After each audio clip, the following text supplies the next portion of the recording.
Bom dia, boa tarde, boa noite. Aqui quem fala é o Otílio Dalsoc e estamos em mais um episódio do LibraCast.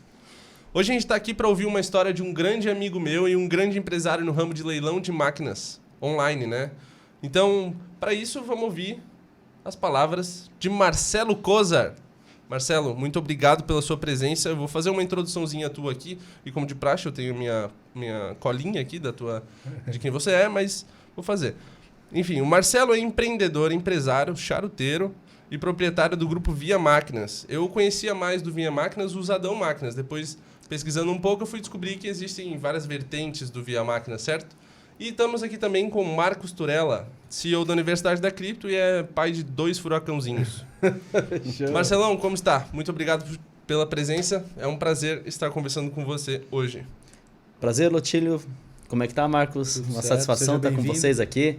Todos que estão nos assistindo. É de grande valia, é um prazer estar aqui compartilhando um pouco das minhas experiências, das confusões e de tudo que é constituído para fazer uma empresa. É isso aí. Tudo é aprendizado, né, Marcelão? Sem dúvida. Cara, a gente queria começar do começo, tu contar um pouco da tua história. A gente sempre faz isso com nossos convidados, então acho que é interessante tu contar a tua história, de onde tu veio, como surgiu.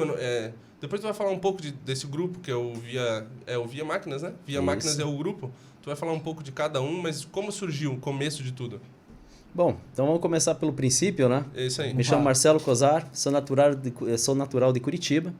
Já moro em Balneário, já vai estar fazendo 10 anos, então já sou natural de Balneário, né? Como praticamente todos que são daqui, né? Poucos são nascidos em Balneário, né? A maioria vem de fora. Amo demais essa cidade, né? E aqui eu trouxe a minha empresa. Eu já tinha empresa em Curitiba e por uma questão de família, meu sogro já morava aqui há alguns anos e aí ele teve uma situação de Alzheimer, minha esposa é muito ligada a ele. Como meu negócio era online, nós optamos em vir morar em Balneário para ela ficar mais próxima dela e foi a melhor escolha da minha vida. Eu acredito. Cara, e tu começou... Quando começou as empresas? Começou pelo Usadão Máquinas? Não, começou pela Via Consult. Sim. Tudo começou em 99, quando eu entrei como estagiário no Banco CNH, que é da New Holland, né, que é uma multinacional de tratores.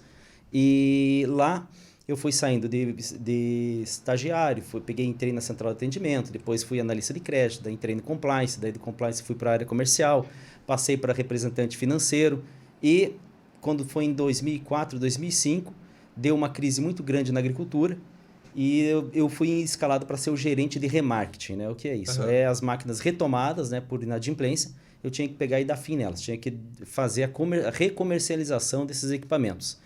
E é ali que eu fui inserido nesse meio dos seminovos, né, dos equipamentos usados. Em 2010, 2011, nós já tínhamos sanado esse problema, iniciamos ali com uma carteira de quase 4 mil máquinas apreendidas. Nesse meio tempo foram quase 12 mil máquinas vendidas e terminei ali com 150, 140 equipamentos ativos na nossa carteira de retomados. Não havia mais a necessidade de ter esse departamento. Aí o presidente do banco na ocasião, um americano, Brad Davis, me fez a proposta para voltar para o departamento comercial, só que daí eu já não tinha mais jeito, né? Eu me apaixonei por usado. A gente sempre fala assim, né? O que seriam das feinhas, né? Se todos só quisessem as bonitas, né? É isso. Mas isso lá em Curitiba? Lá em Curitiba. Legal. E aí eu peguei e optei em sair da empresa e montei a Via Consult inicialmente, porque o grande problema que eu via no segmento, principalmente de concessionárias, era a questão de precificação. Então, toda revenda tinha um especialista, né, aquele funcionário mais antigo, que conhecia um pouco mais das outras marcas, e o que ele falava era o que valia de preço de equipamento. Não é igual no automóvel, que tinha uma tabela FIP. Exato.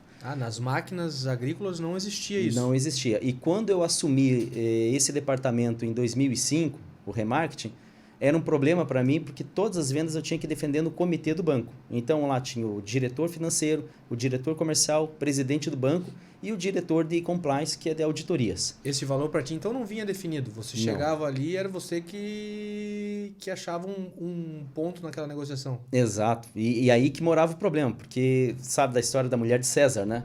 Não basta ser honesto, mas tem que provar ser. Né? E aí, como eu chegava com as propostas de venda dos equipamentos, aí vinha o diretor financeiro, ele jogava no telão lá, em qualquer site de oferta de máquina. Por exemplo, uma máquina lá de R$200 mil que eu estava com uma oferta, ele jogava no telão 280. Ele, tá 280, você tá mandando 200, você tá queimando o nosso patrimônio? Sim. Né? Então era uma situação muito complicada e aí eu tinha que explicar para ele, justificar que aquele era o valor desejado, que aquilo não era o valor de pagamento à vista, que aquilo ali era o valor que era para trazer o cliente para uma negociação, que normalmente começa no valor mais alto e abaixa. Sim, normalmente. Né? Como é o comércio, né? Sim, praticamente uma audiência e uma defesa. Todas as segundas-feiras. Meu Deus. Todas as segundas-feiras. Então, nesse momento eu estava já sacudo disso, né? E aí peguei e falei com um amigo que é da Conab, reclamando disso. Fui até a FIP para conversar com eles, para ver se eles faziam essa tabela para máquinas agrícolas. Na ocasião, não houve interesse deles. Na própria FIP, em São Paulo, não houve interesse deles. E um amigo meu da Conab falou, Marcelo, a Conab é a Companhia Brasileira de Abastecimento, né? Então, eles são uma multinacional, não, é uma estatal que cuida de toda a parte agrícola e de grãos e de armazenamento e de distribuição e tudo mais. Então, ele pegou e falou que a Conab tinha, na década de 80, um cálculo de depreciação de ativos. E ele me apresentou, mas era tipo assim, E igual a MC ao quadrado. Sim, né? Você olha...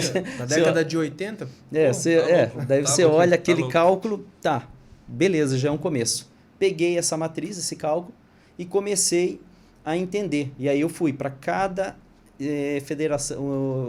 unidade federativa brasileira, para cada estado, visitei as concessionárias que eram da companhia que eu trabalhava e a concorrência, para entender. Visitei produtores, fui em fazendas, fiz todo o trabalho para entender por que uma máquina custava mais, por exemplo, no Rio Grande do Sul, do que ela custava no Mato Grosso. E esses detalhes, essa percepção, que isso aí era uma percepção de valor. Não havia um cálculo, não havia uma justificativa, era de sentimento de quem estava comprando. Subjetivo, né? É subjetivo, é como um produtor, como você olha assim, por que o Volkswagen vale mais que o Fiat, por exemplo? Sim. Porque as pessoas identificam maior valor numa marca do que na outra. Só que como que eu ia pegar e ponderar isso? E aí eu comecei a pegar e entender quais eram as diferenças, quais eram as aplicações que faziam isso, e nós fomos colocando os percentuais dentro daquela tabela inicial da Conab. Sim. E ali surgiu a Via Consult. Com base naquilo, eu passei esse material para o compliance do banco, eles avaliaram todo, aprovaram aquele modelo, e aí eu comecei a seguir esse modelo para a precificação das máquinas do banco. Então, foi uma virada de chave, porque eu passei a ter mais tranquilidade na comercialização e a gente conseguiu fazer quase 12 mil vendas em 5 anos. No caso, seria tipo uma FIP, né? Então, literalmente uma FIP, exatamente. Só que de máquinas agrícolas. Eu vou dizer que, depois eu posso até detalhar um pouco, mas ela é até um pouco mais completa do que a FIP que a gente conhece, que está disponível no mercado. Como o Marcelo é meu amigo, a gente já teve alguns momentos que a gente esteve junto e ele estava me explicando um dia sobre todo o grupo, né? Porque eu conheci o Usadão. Eu conheci o Usadão Leilão, tanto que conheci pelo Casas, pelo Guilherme Casas, que trabalhou lá, e ele me ligava para conversar se eu queria comprar uma máquina agrícola o dia inteiro. E aí, conversando contigo, tu me apresentou o Consult. Cara, eu achei sensacional, porque lá tu consegue botar quão depreciado tá cada parte da máquina, mais ou menos, né? E aí, a partir disso, ele faz um cálculo. Isso. Então, foi ali o começo. Quando terminou, foi em 2011, que falaram para eu voltar para a área comercial. Eu falei, tá, mas e todo esse trabalho, e esse material, isso aqui é rico demais, isso aqui são quase 6 anos de trabalho e desenvolvimento. E foi o que o meu diretor, na ocasião, ele pegou e falou para mim, Marcelo, isso não nos interessa, o negócio de banco é vender dinheiro e não vender máquina. Tá certo. Exato, é o perfil. E aí eu falei, não, mas eu quero fazer algo diferente. Eu acho que o mercado precisa disso. Essa é uma matriz que ela pode ajudar muito a tirar o mercado de máquinas seminovas da marginalidade, ou seja, do mercado marginal, né, que não tem linhas de financiamento, não tinha seguro. O mercado formal não via esse segmento, era um segmento à sombra. E aí, com isso, daí eu tomei essa decisão, saí da empresa e comecei a vender daí a Consult para os concessionários. Então, a ideia era muito boa, né? Porque todos sempre falavam que precisavam, maravilhoso, não sei do quê. Quando eu chegava para vender, e era assim, R$250 por mês, para ele ter acesso à tabela, para ele ter tudo. Não faziam. Porque daí algumas máquinas eles achavam que era mais caro, tu provava que era mais barato. E aí, por esse motivo? E aí eles não faziam. Simplesmente para eles, porque naquele momento o investimento não estava no orçamento deles, ou daí era muito bom, mas eles não podiam pagar por isso, eles achavam que isso tinha que ser público, gratuito, como é a FIP. Só uma aspas aqui, em que ano era isso? Isso foi em 2012. Poxa, já em 2012, R$250 a concessionária recusando um negócio que muda toda a negociação, né? Toda a negociação. Tudo. Porque a partir do momento que ele usa a tabela, não é mais ele que está falando para o cliente que a máquina do cliente não vale o que ele deseja. É o mercado. Então, a parte mais delicada de uma negociação, ele tira do colo dele. Ele passa para mim. Eu sempre falava para eles, deixa que eu seja o vilão da história, né? Não o teu vendedor. Né? E só que não rolou. Né? Então, daí, primeira lição, né? Não faça tudo que teu cliente quer. Porque se ele soubesse o que ele quer, ele não precisaria de você. Exato. Aí que tá encontrar a dor do cliente. Exatamente. Nem ele sabe a dor que ele tem. É isso aí. Então, quando isso aconteceu, aí eu peguei, mudei todo o meu business plan, né, toda a minha programação, tudo que eu tinha planejado. Falei, bom, vamos reiniciar o negócio. Já fazia janeiro, fevereiro. Em março nós não tínhamos vendido nada. Já não estava mais trabalhando, estava desempregado, porque... empresário. E isso foi o que te fez sair do banco. Isso foi. O convite para deixar daquele cargo, para deixar aquele setor que, querendo ou não, tu criou um afeto e não vou trocar de setor, vou empreender. E era assim, na época eu devia ganhar uns 12 mil, porque eu era um cargo de confiança dentro da companhia, e eu ia passar para 40 mil, mais participação como sócio daí do grupo Fiat, né, com ações. Era um que a gente chama de professional, né? Era uma outra, ia para diretor, daí era para uma outra dinâmica.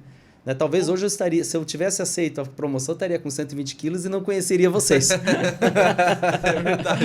E mais estressado, sem sombra de dúvida. Cara, que decisão difícil para nesse momento. Muito, porque confiar num negócio... Tu confiou muito no teu negócio e desistiu de uma oportunidade gigantesca que tinha. Sim, uma oportunidade que eu acho que ninguém abre mão. Exato, né? Eu abri mão, e aí meu filho tinha menos de 1 ano, estava construindo minha casa, o diretor, o americano, meu amigaço, pegou e falou assim, Marcelo, se você não aceitar meu convite, eu vou fazer ele mais 2 vezes. Isso foi em outubro. Se você não aceitar, eu vou te mandar embora. Mas não é porque você me pediu. É porque eu não te quero mais aqui. Uhum. E é foda você ouvir isso de um amigo. Porra, tá louco. Bem complicado. E eu vou te falar, se eu vou abrir um parênteses aqui, cara, e hoje vocês me falou uma frase. Qual? As decisões que você toma no seu passado te trazem aonde você está hoje. Mas é claro, com certeza. Cara, isso ele me falou hoje. E olha o que eu tô escutando hoje, sim, cara. E olhando pro Marcelo, trago mais uma frase. Um empresário, qualquer pessoa, na verdade, é feita de decisões boas e ruins. Um empresário de sucesso, ele tomou mais decisões boas do que decisões ruins durante a vida. Exatamente. Então, eu imagino que tu olha pra isso e tu fala, meu Deus, cara, olha tudo, as oportunidades, olha onde eu tô agora. Dá orgulho, mas deu muito medo, tá? Muita dor de barriga também. Eu ia falar isso agora. Naquele momento, você não tinha absoluta certeza de nada. Não, nenhuma. Total, zero? Eu tinha uma única certeza. Que aquele produto ele era muito bom e o mercado precisava. Sim. Disso eu tinha certeza. Né? Eu não tinha dúvida daquilo. Mas eu tinha que mostrar para aquele mercado que ele, como ele não conhecia, que era uma necessidade que ele não podia abrir mão. Como se fosse o WhatsApp. Antes do WhatsApp, alguém sentia falta. Hoje ninguém mais vive sem. Cara, o Marcelão, eu me compactuo muito do que tu tá falando, porque eu abri uma startup recentemente. Eu não posso falar muito do que ela é, porque eu ainda não lancei no mercado e eu quero fazer um lançamento legal. Mas é basicamente isso. Eu e meu sócio descobrimos uma dor que existe no mercado imobiliário e a gente desenvolveu um negócio que, a princípio, ninguém percebe que precisa. Mas quando a gente lançar, o negócio... É óbvio que eu estou vendendo meu peixe, né? Mas o negócio é muito bom e vai agilizar muita coisa. Então, o meu negócio é conseguir vender isso pra galera, né? Bom, uma dica que eu vou te dar é que o que vocês estão pensando que o mercado quer, ele não vai querer, mas vai ser o primeiro passo para vocês ajustarem para ele ficar um produto comercial. Cara, é o que eu ouço de todo mundo que fala quando eu falo sobre startup. O mercado nunca quer o que tu pensa que ele quer. Tu sempre vai ter que mudar pivotar umas 10 vezes, né?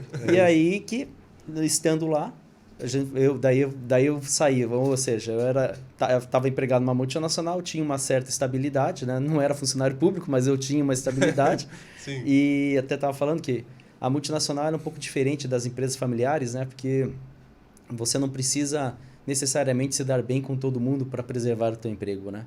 Se você entrega os resultados, dificilmente você é mandado embora, por mais que você tenha alguns conflitos internos, né? Então, já nas empresas familiares tem um pouco mais de dificuldade com isso, né? Com certeza. Agora, no multinacional, não. Então, há uma certa estabilidade desde que você seja competente o suficiente para entregar os números que eles pedem para você. Resultado. Né? Dar resultado. Deu resultado, não querem saber se você é um cara carismático ou não. Eles gostam de você porque você é um baita de um profissional e dá os resultados que a empresa necessita. Aí, nisso ali, eu saí, então, dessa estabilidade para ser empresário, mas eu não era empresário nada, eu era um desempregado com o CNPJ, né? Chacoalhava ali o meu CNPJ, mas isso não resolvia nada, né? Muito mais custos do que um desempregado. Exatamente. Qualquer. Sem a garantia do dia 15 e do dia 30, sem 13º, sem férias, sem aplicação no meu fundo de garantia, né? Eu estava sendo aplicado só em outro fundo, né? E aí, nessa correria, sentei com meu irmão, né, que daí na época, ele trabalhava com leiloaria não, ele trabalhava com venda de antiquário em Curitiba. E aí nós conversando, ele falou, Marcelo, o mercado de leilão pode ser uma solução. Eu estava vendo aqui que tem leilões muito fortes no segmento nos Estados Unidos. E eu já conhecia esse mercado, falei, fechou. Vire leiloeiro. Entra, faça o curso, você vai ter que ser leiloeiro, que a gente estudou. Leiloeiro não pode ter vínculo com a empresa, ele tem que ser uma pessoa de fé pública, então ele tem uma série de responsabilidades, né? E ele não pode ter relação comercial com a empresa, ele tem que ser um representante das empresas. E aí ele se formou leiloeiro, né? Eu trouxe ele para a empresa e surgiu o Usadão Máquinas. Que é o que eu conheço. Que é o que você conhece. Então, eu conheço muito pouco sobre esse mercado de leilão, como funciona. Eu sei o que é um leilão, obviamente, mas eu não conheço muito pouco do mercado, que o mercado pede. Por exemplo, eu não sabia que tu precisava ser um leiloeiro. Leiloeiro seria o cara que comanda o leilão? É isso? Isso. O leiloeiro é a pessoa de fé pública que garante que aquele bem que você está adquirindo, ele existe e ele está de acordo com o que está descrito. Faz um cartório. Exatamente, como um cartório. O leiloeiro, ele serve como um cartório. Ele chancela aquele negócio. Então, se porventura você comprar um celular num leilão, seja presencial ou eletrônico, e esse aparelho vir diferente, né, do que está descrito lá, você tem como pegar e acionar o leiloeiro, porque ele estava representando e ele chancelou aquilo. Então, todo leiloeiro, dependendo de cada estado, mas Santa Catarina, se não me engano, é R$200 mil, Paraná é 300 mil, São Paulo acho que chega a ser R$500 mil, que o leiloeiro tem que deixar depositado compulsoriamente numa conta vinculada à junta comercial do estado. Então, se porventura o comprador se sentir lesado, ele pode acionar o leiloeiro e tem aquele recurso lá compulsório justamente para cobrir esses problemas, né? Então, o leiloeiro, ele por uma situação que ele pode perder aquele dinheiro, então ele leva muito a sério e tem que levar mesmo, e ele toma muito cuidado com os comitentes que ele traz. Agora, você tem muitas empresas, principalmente no segmento online, que vendem leilão, mas não tem o leiloeiro. Porque o leiloeiro, por lei, ele não pode cobrar menos que 5%. Então, do preço final do produto. Do preço de venda, do arremate do produto. Sim. Seria uma corretagem ou a tua comissão sobre o produto? É a comissão do leiloeiro. E é na lei, numa lei de 1932, que é a lei que define o cargo do leiloeiro.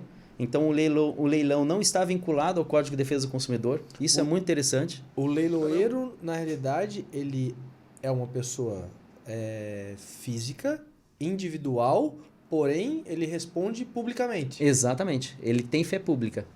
Isso que significa ter fé pública, então. Exatamente. Pô, muito legal isso, cara. Não fazia nem ideia. Quase ninguém conhece, né? Quase nem ideia. tem ideia.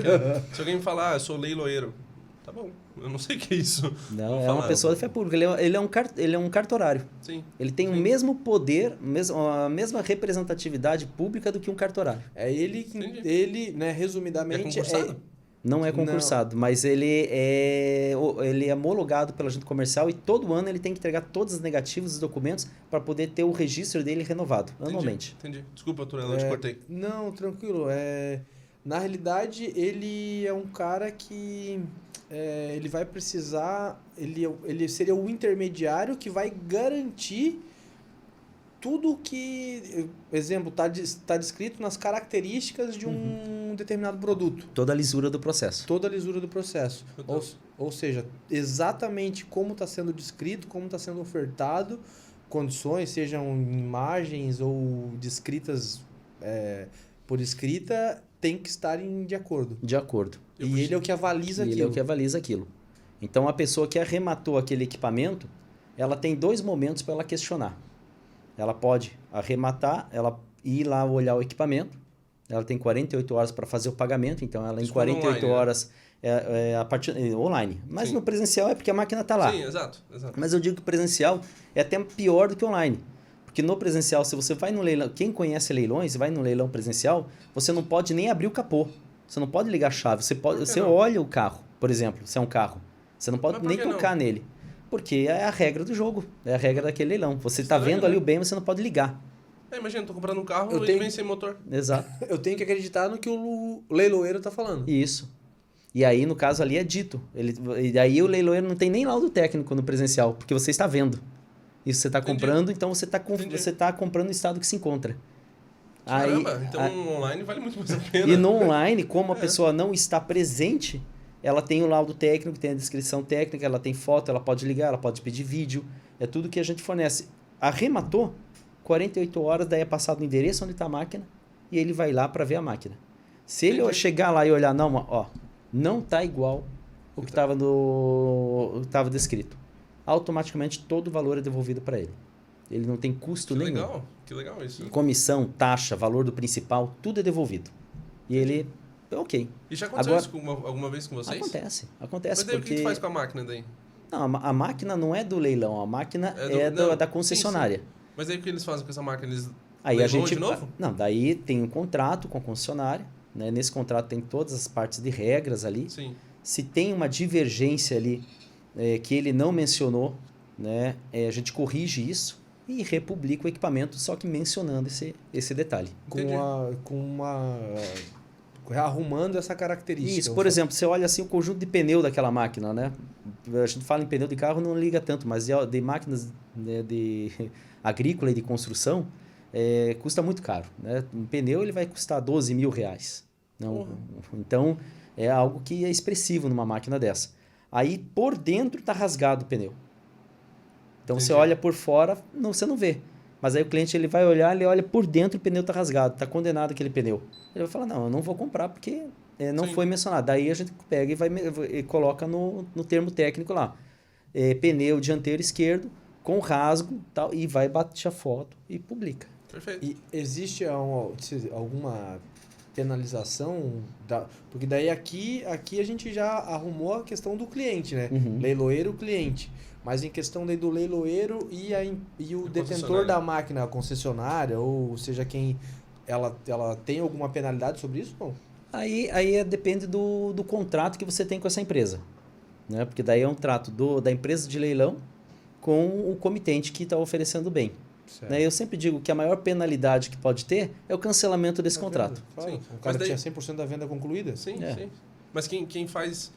Vocês aceitam só concessionárias? Ou pode ser uma pessoa física? Por exemplo, eu sou um agricultor, eu tenho minhas máquinas, eu quero vender minha máquina no leilão, por exemplo. Aí nós voltamos para aquilo que eu falei da fé pública. Sim. Né? Então, por isso que você estava falando, tem muitas empresas online que elas vendem leilão, mas não são leilão. Porque se ela tiver que pegar e pagar os 5% do leiloeiro e ainda ter o lucro dela, ela se torna inviável. Então, eles vendem leilão, mas eles não têm a figura do leiloeiro. Então, é uma oferta eletrônica transvestida de leilão. Né? Então, neste caso, essa empresa tem muitas na internet aí, tá? Para listar. Muitas até bem consolidadas e que se vendem como leilão, mas não tem leiloeiro. E aí, o que acontece? Se dá um problema desse, primeiro que o comprador não tem a segurança. Segundo... é que não tem ninguém para testar a procedência desses bens. Porque diferente de um automóvel que você consulta a placa dele, vai lá e identifica se ele está alienado, se ele tem parcelas em aberto, se ele tem multa, se não tem. No máquina agrícola não tem isso. Então, eu sempre falo, é um liquidificador de rodas. Né? Você não tem essa referência. Né? Verdade. E aí, quem está comprando está muito na confiança. Sim. E aí, a nossa empresa, nós optamos em trabalhar somente com o concessionário, porque o concessionário nos dá a garantia de procedência. Porque se tiver algum problema nessa máquina, sim, né, de alienação, de inadimplência, de algum processo judicial nela, eu tenho como cobrar da concessionária a solução desse problema. E existe, por exemplo, como em veículo, como, enfim, que são emplacados e tal, é um vistoriador responsável por isso ou não? Eu tenho hoje, são 10 funcionários espalhados no Brasil que fazem um trabalho ali, muitas vezes de visitar junto com o cliente, de fazer um trabalho diferenciado. Mas na 90% dos casos, porque hoje eu recebo em média 150, 200 equipamentos por semana. Nossa, então, é bastante então coisa. Quem faz o laudo e faz todo o trabalho é a concessionária. Ela monta o laudo, ela preenche tudo e nos envia para nós fazermos a comercialização. Porque quando a gente vai fazer a transação de um veículo, né, mais comum, assim, mais tradicional, que é emplacado e tal, existem as vistorias, exato, existem os vistoriadores de seguro, existem então, nas máquinas, é a própria concessionária que se torna responsável por isso. Marcos. É Marcos. Isso. Eu sempre confundo, porque meu irmão é Marcos e eu tenho Rubens. Eu sempre estou Marcos é Rubens. Marcos, é o seguinte. O mercado de máquinas, o mercado de comercialização de máquinas usadas, vamos dizer assim, é o que é mais próximo de um mercado puro e de liberdade econômica. Porque não há entraves burocráticos do governo. Não há cartório, não há despachante, é um comércio o que é mais próximo de um mercado livre em termos de comércio. Só que, claro, nós estamos no Brasil, né? E não só no Brasil, mas no mundo inteiro tem espertalhão, né? Onde tem ser humano, tem pessoas boas e tem pessoas... Fato. Né? Então, não é só porque é o Brasil. O problema do Brasil é que as nossas leis estimulam a pessoa a ser mais malandra do que em outros países, né? Porque lá, se ela fizer algo errado... e for pega, ela realmente vai ser penalizada. Ela vai ser penalizada e vai custar para ela alguns anos. Aqui no Brasil, no máximo, vai ser um puxão de orelha do delegado. Né? Então, o ônus é muito pequeno entre o bônus de você cometer o ato infracionário, né? No Brasil. Sim. Por isso que a gente tem mais espertalhão aqui do que em outros países. Mas, tirando esse detalhe, o segmento... Pulou um pouco. Qual foi a pergunta? Sobre o vistoriador, na verdade, tá. sobre o... Isso, então eu trabalho com a concessionária e no segmento agrícola é um segmento ainda que vale muito fio do bigode. Né? No segmento agro, a palavra, o nome, o que está escrito tem muito peso ainda. Né? Porque é do interior, então o pessoal é muito ainda ligado, e graças a Deus né? Nessa questão do nome, do seu comprometimento quando ele faz algum negócio, né? Ele perde dinheiro, mas ele não suja o nome dele. Tipo, tá vindo um exemplo, né? Tá vindo do grupo Via Máquinas... Confio. Exato, porque tem todo o respaldo das concessionárias, né? Que nós só fazemos com a concessionária. Pode vir de um cliente, por exemplo. Vamos dizer, Otílio, você tem uma máquina. Sim. Mas eu só vou promover e ofertar a tua máquina se um concessionário me pedir. Por exemplo, você quer entregar a tua máquina usada para comprar uma nova. O concessionário não quer receber a tua usada no pátio dele. Aí ele fala, Marcelo, publica a máquina do Otílio.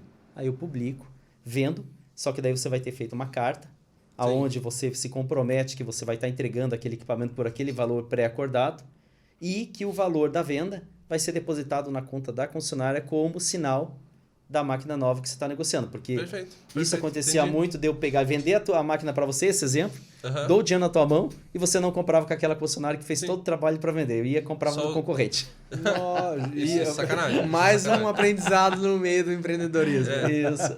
Cara, Marcelo, agora eu fiquei curioso, cara. Como é que funciona esse leilão? Como é que tem dias específicos que tu faz leilão de várias máquinas? É porque eu não entendo nada de máquina agrícola.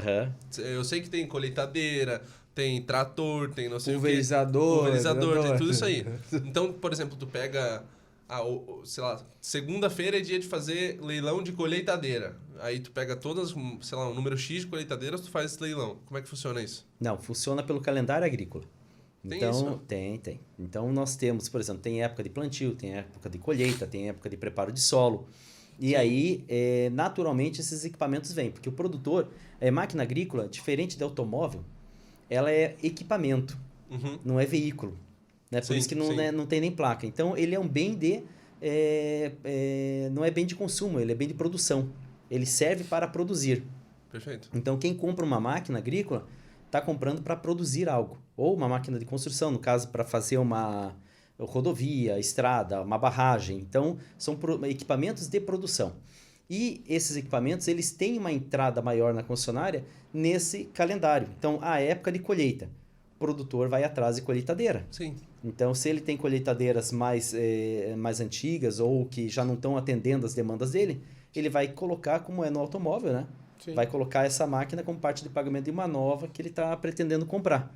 Então, entram essas máquinas nas revendas, né, nesses períodos, vamos dizer assim, que são descasados, porque se está entrando essas máquinas na época de colheita, dificilmente eu vou conseguir vender nesse mesmo período. A tempo. Sim. A tempo. Sim. Então, daí vamos ter que esperar a próxima janela.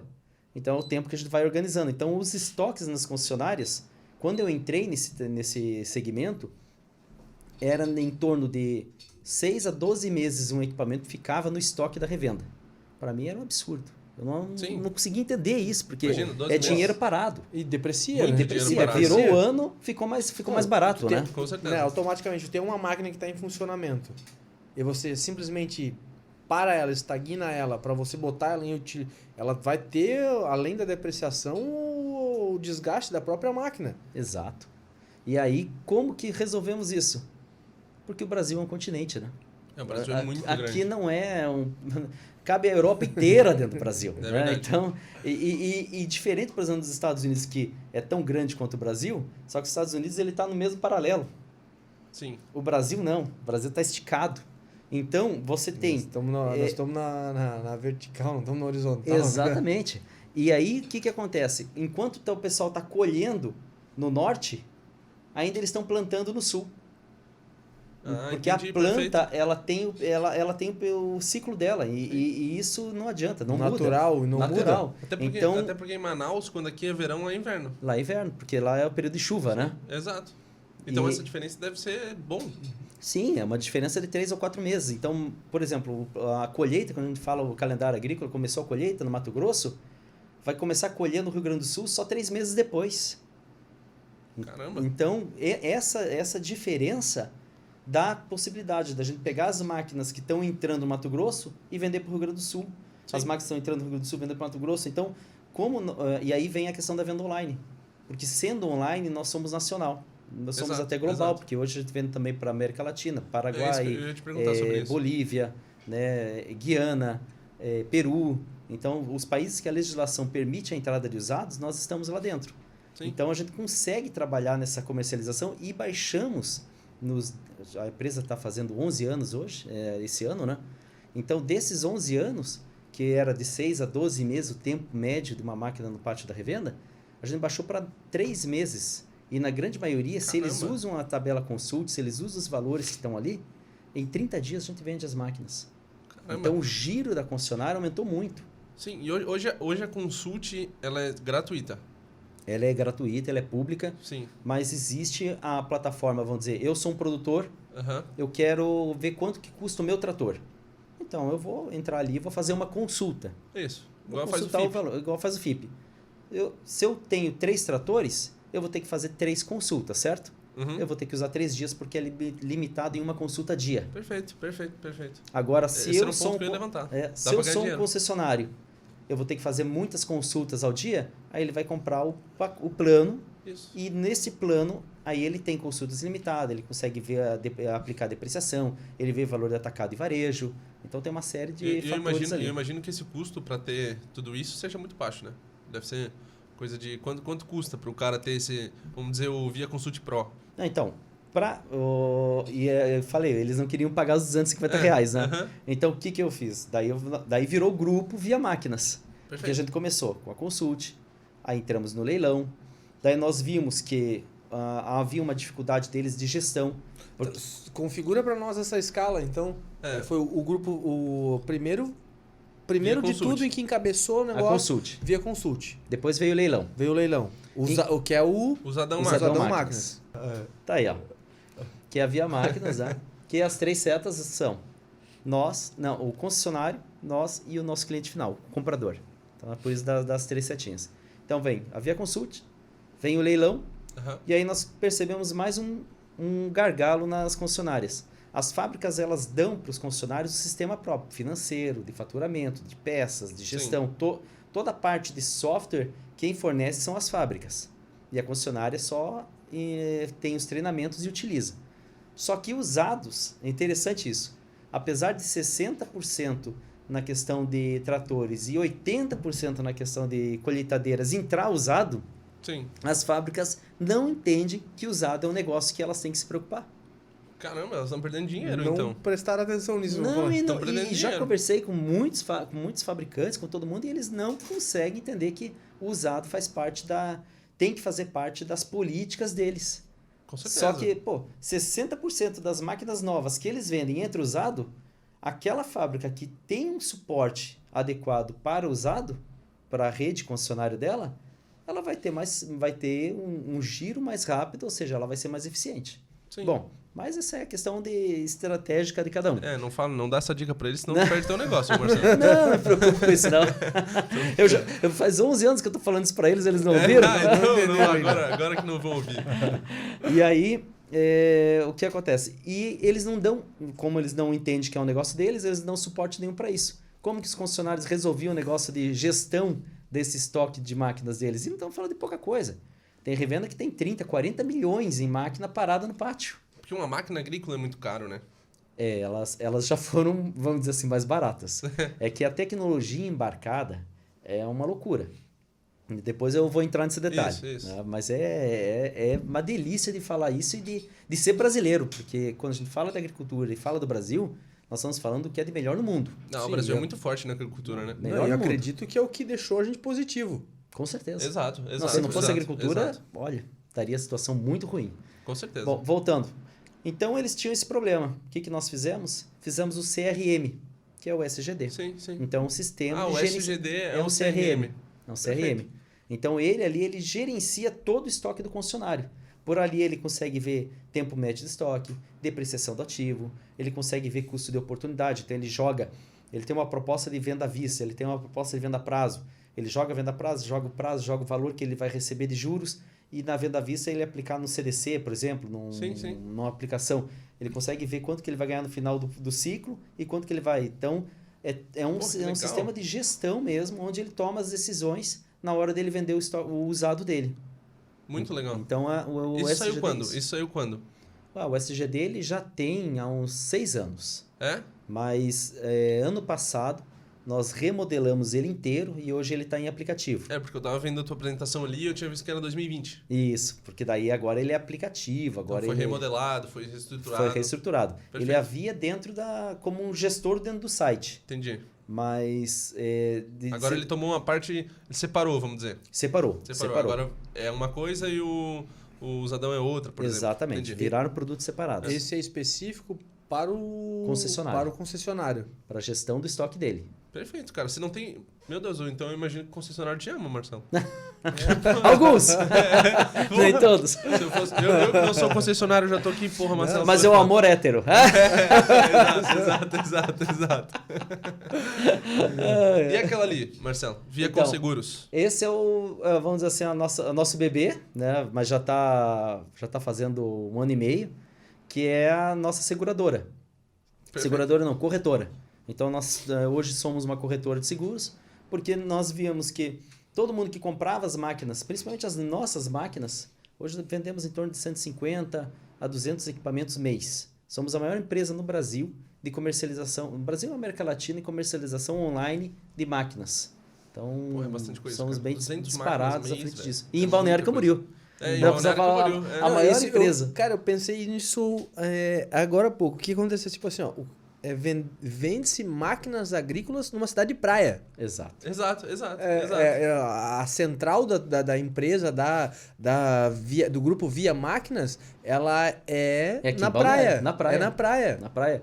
E isso até dá para entender, o porquê de Balneário. E não foi por esse motivo que eu vim para cá, mas foi maravilhoso. Foi uma coincidência muito boa. Porque Balneário Camboriú tem muitas faculdades. Sim. Né? Tem muita faculdade. Então tem... E muitos jovens querem vir morar aqui. Né? Eles têm os motivos deles, né? Né? Não são errados, né? Errado não tá. Errado eles não estão.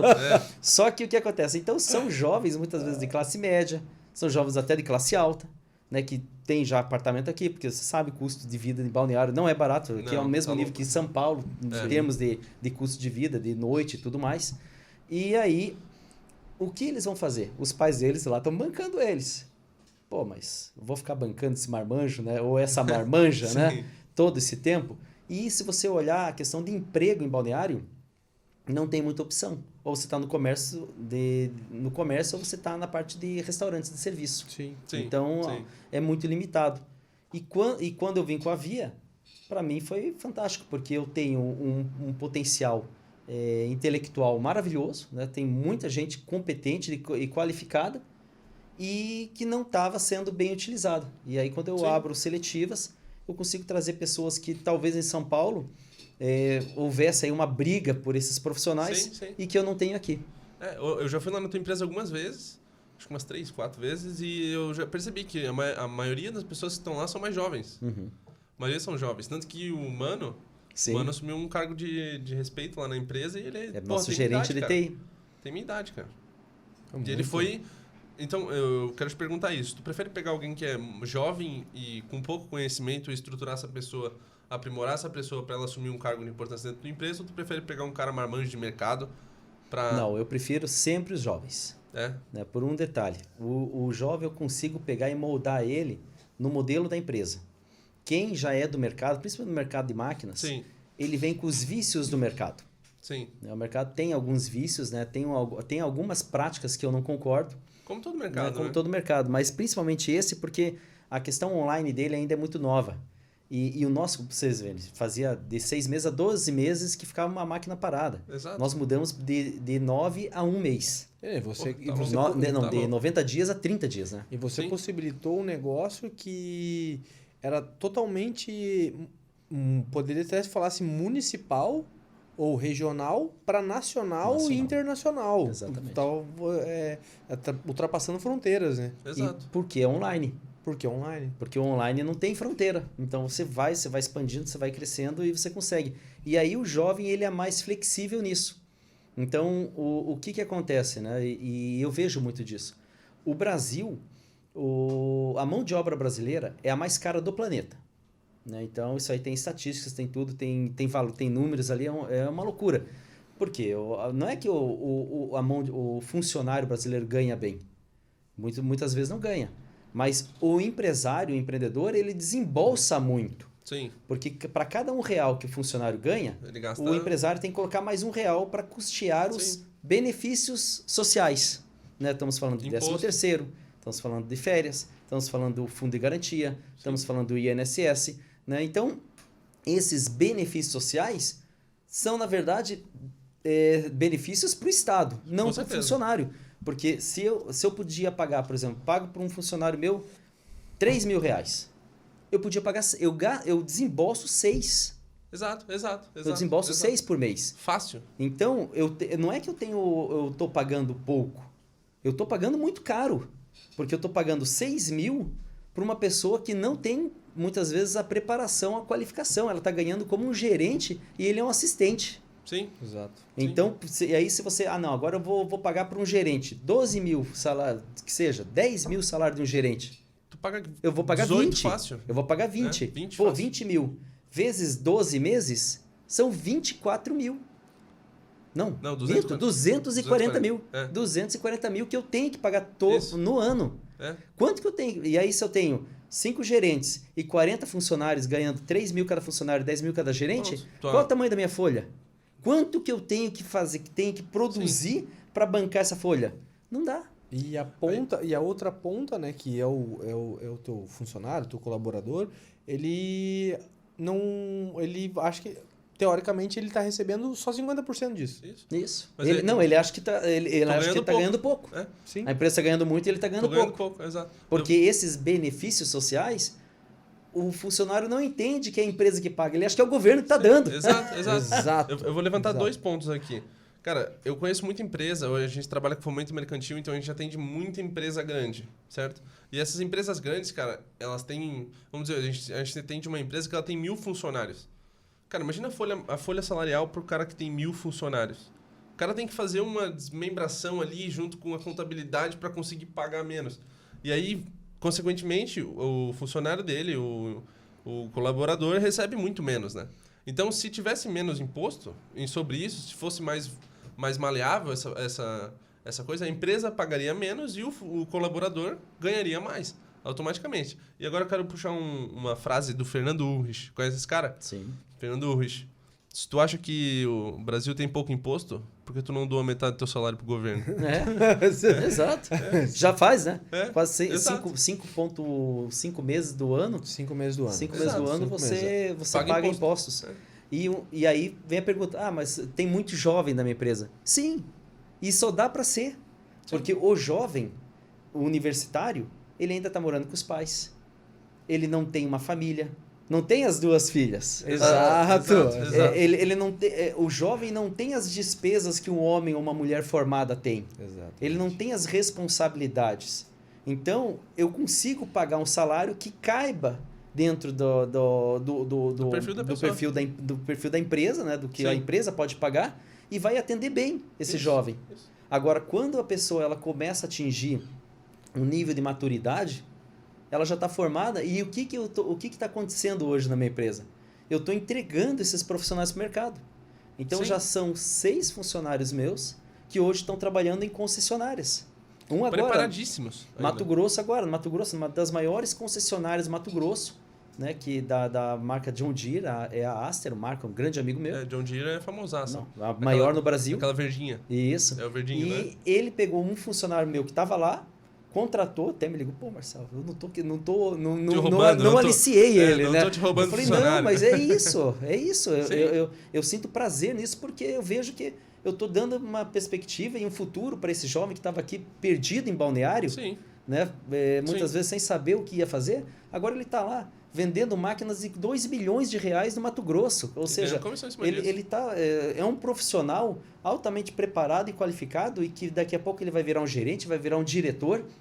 Eu vou encontrar ele numa feira, daqui a pouco ele está numa fábrica, né, exercendo, ou seja... E a experiência que esse profissional ganha, porque ele já está tendo contato com... Eu falo por experiência pessoal. Cara, se tu falar qualquer coisa de máquina agrícola pra mim, eu vou concordar contigo. Porque eu não faço nem ideia se você tá falando a verdade ou não. Eu só sei que Lamborghini começou fabricando máquinas agrícolas. Exatamente. Aí o que acontece? O cara já tá tendo um contato com essa máquina agrícola, por mais que nem tu falou, nós estamos em Balneário Camboriú, uma cidade que tem faculdades, universidades, e tu tá pegando essa mão de obra, para trabalhar contigo, ele está tendo experiência talvez para a própria cidade que ele mora. Ele vai voltar para a origem dele com uma experiência que talvez na própria cidade dele ele não teria oportunidade de adquirir. Hoje, eu posso falar isso tranquilamente. O mercado ele não tem profissionais. Os profissionais que estão hoje no segmento agrícola estão envelhecendo e não está tendo uma renovação. Porque tem um problema no campo. Ainda há um êxodo de jovens, né? Os jovens agora está mudando pouco, estão ficando mais nas fazendas, mas estão para tocar as fazendas, mas de mão de obra qualificada ainda é muito, muito baixo. Então, não tem profissionais hoje no nível que eu formo. Sim. Então, se as pessoas que estão ali hoje na Via Máquinas quiserem ir para uma concessionária, eles só vão escolher o estado que eles querem trabalhar. Cara, porque eles jogam o currículo e são contratados. Eu tô vendo num contexto talvez um pouco mais amplo, mas tu forma um cara que conhece máquina, tu forma um cara que vai trabalhar no mercado agrícola, e tu forma um cara que é da própria cidade, que ele estaria fazendo o sistema reverso. E ainda um plus, porque é o seguinte, ele está conhecendo sobre o digital. Exatamente. O marketing digital, a venda online, que é o que hoje tá fomentando muito o mercado. Isso é fantástico. Foi até uma discussão que eu tive num debate que eu participei ano passado. E aí tinha ali uma pessoa debatendo comigo. E ela falando que queria montar, que a proposta dela para a cidade era trazer um polo tecnológico, né? E aí ele falava para desenvolver soft, né? Eu até pensei que era das balas soft, né? Soft skills, né? soft skills, né? Não era software, né? Soft. Sim. Mas naquela situação eu falei que não precisávamos de faculdades, porque a pessoa quando ela entra na faculdade já foi. Os estudos mostram que a personalidade de uma pessoa é formada do 0 aos 3 anos. Tem estudos interessantes que eles falam o seguinte, que a pessoa de 0 a 3 anos, por que uma pessoa de classe... Eles compararam isso nos Estados Unidos, né? Lá eles fazem pesquisas sérias, né? De pessoas de classe alta, classe média e classe baixa. As pessoas de classe alta, elas tinham um QI, tinham uma capacidade cognitiva melhor que as crianças de classe baixa ou de classe média. E eles foram entender o porquê. Colocaram pulseirinhas nos pulsos das mães dessas 3 categorias e eles ficaram analisando porque as mães de classe alta conversavam mais, o vocabulário era maior e isso desenvolvia o cérebro da criança mais do que as mães de classe baixa que não tinham vocabulário tão rico quanto as de classe alta. Você vê, então a educação ela começa na casa. Na casa. Não é no primeiro ano, no segundo ano, no pré-escola. E aí o que eles fizeram lá? 2 a 3 vezes por semana iam agentes, aí sim, sociais, nessas casas, para conversar e contar histórias para as mães junto com as crianças. Para melhorar o vocabulário. Na verdade, ele tinha que melhorar o adulto. O adulto. Exato. O problema estava no adulto. Então, aí a gente fala disso. Aí esse rapaz lá, falando que tinha que fazer uma universidade de soft. Sabe, gente? Não é. O problema do Brasil não está nas universidades. Se a gente for calcular a universidade, as universidades nós estamos em nível de país de primeiro mundo, falando em quantidade de pessoas matriculadas na universidade. Nosso problema está no fundamental. Com certeza, mas isso sempre foi, né, cara? E eu te digo mais, assim, ó, eu te digo uma frase, talvez, né, não tão polida, mas assim, ó, ensinar cavalo velho a marchar é mais difícil. Mas Deus. Muito mais difícil, né, já que estamos falando da sessão agrícola.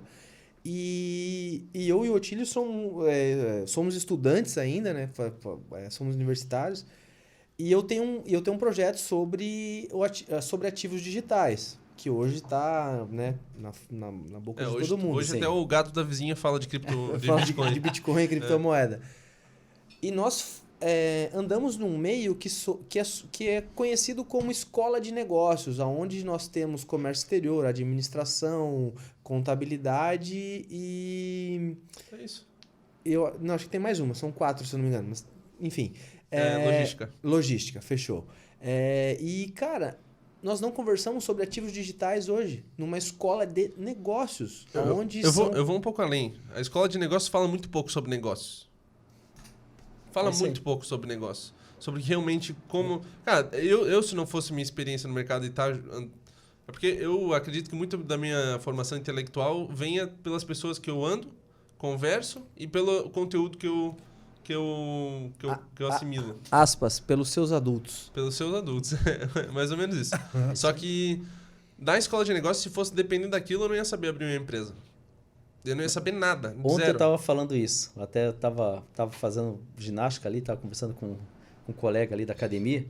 E aí eu comentando que eu sou formado em administração de empresas, né? Eu estou tentando. Estamos no caminho. Estamos no caminho. Falta pouco. Não, e olha, o estudo não para, né? Você vê, eu sou formado em administração de empresas, sou pós-graduado em agronegócios, tenho MBA em finanças e MBA em gestão de empresas e agora estou fazendo uma pós em política. Então, assim, vai... Deixa eu abrir uma aspas, Marcelão. Qual é a câmera que está me filmando, Pedrão? Tá. Marcelão, para quem não sabe, foi vice-prefeito. Candidato a vice-prefeito da cidade de Balneário Camboriú, né, Marcelão? É isso aí, encarei essa bronca. Encarou essa bronca, exatamente. Pelo Partido Novo. Muito legal. Foi o único partido que eu consegui me identificar e só entrei na política por causa deles. Eu acredito. O Novo vem forte, eu imagino. É uma outra... A gente não vai tratar muito aqui desse assunto, mas assim, entre no site vocês vão ver a diferença que é. é gritante. Sim. Só olhar no ranking dos melhores políticos, entre os 10 principais, 8 são do Novo. Porque o Novo só tem 8 na Câmara Então, todos eles como deputados federais. 100% Então de todos estão do primeiro ao oitavo são do Novo e não é à toa. O pessoal trabalha demais e sério. Sensacional. Ô, Pedrão, quanto tempo a gente tá de gravação aí? Já deve ter dado um tempão. 55? Caramba. Ô, Marcelo, vamos dar uma pausa, eu preciso ir no banheiro. Claro. A gente já volta, galera. 10 minutinhos, já estamos de volta.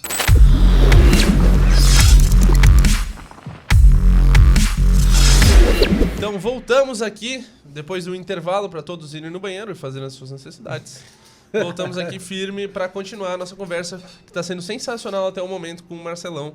Cara, muito obrigado, Marcelo, por... Eu que agradeço, de novo, é um prazer por esse papo. É a segunda vez que eu peço. Mas, Marcelo, eu quero abrir essa segunda parte te perguntando...